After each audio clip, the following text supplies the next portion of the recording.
তা যাক, আরো আমাদের যে সাধুগুরু মহাজনরা রয়েছে, এরাও তো দুই একটা পদাবলী আপনাদের কাছে শোনাবে, আপনাদের কাছ থেকে রস আস্বাদন করবে।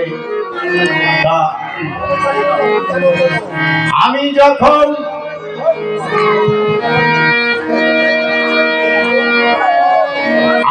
একটু আরে কথা না বললে তো বাবাজি সব কথা আপনাদের কাছে বলতো না, কিন্তু বুঝেছেন? না, আপনি ঠিক বলেছেন, আমি আছি আপনার দলে, চিন্তা নেই।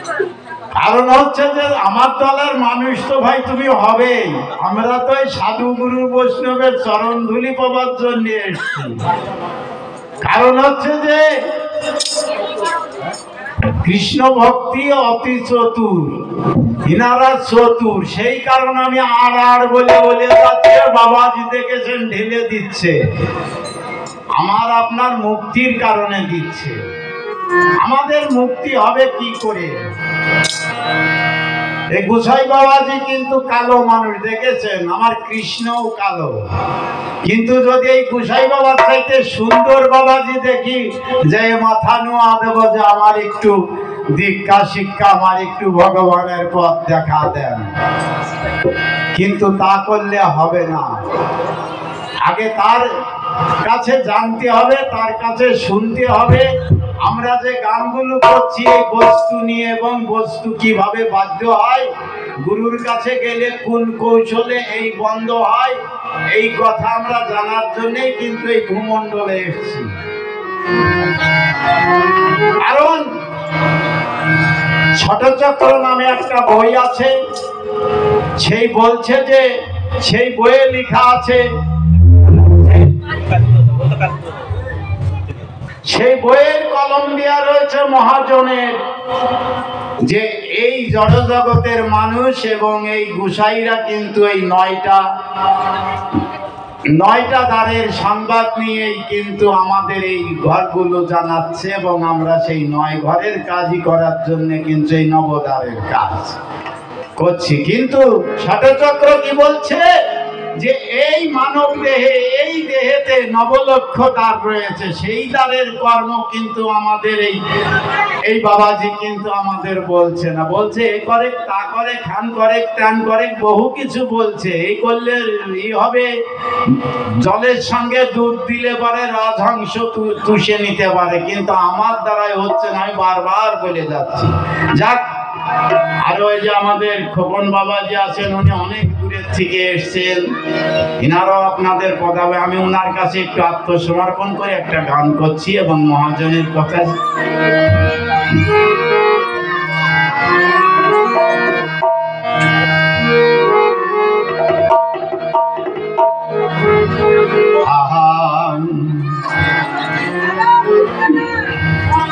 আমি এ ভূমণ্ডলে এসে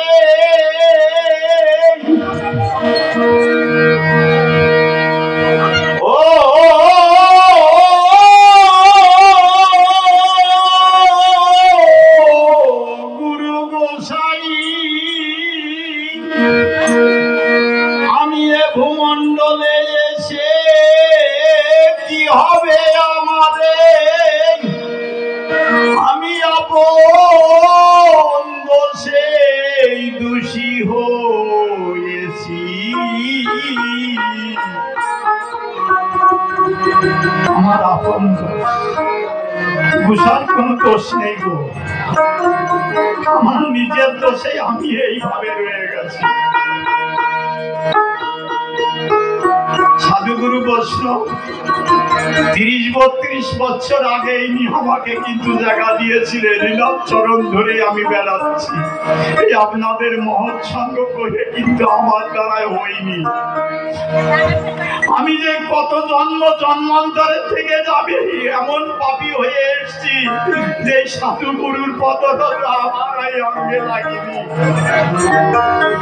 আপনারা যদি কৃপা করে আমার একটু চরণ ধুলি দিন, তাহলে হয়তো আমি এই গুরু গোসাই বৈষ্ণবের চরণ ধুলি পেয়ে হয়তো আমার এই জন্ম সার্থক হবে। আমি তোমার আশায় ও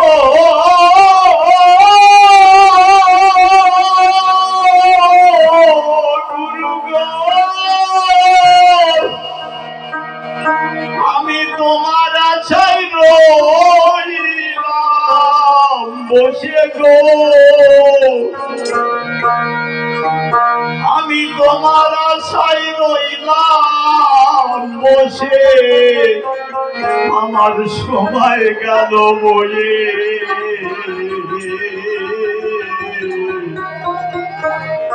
এইভাবে এসে রইলাম বসে, আমার নজর হবে কিসে? আশায় আশায় দিন যে গেল, আমি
পিতল কিনে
জয় গুরু গুরু গোসাই গোসাই গর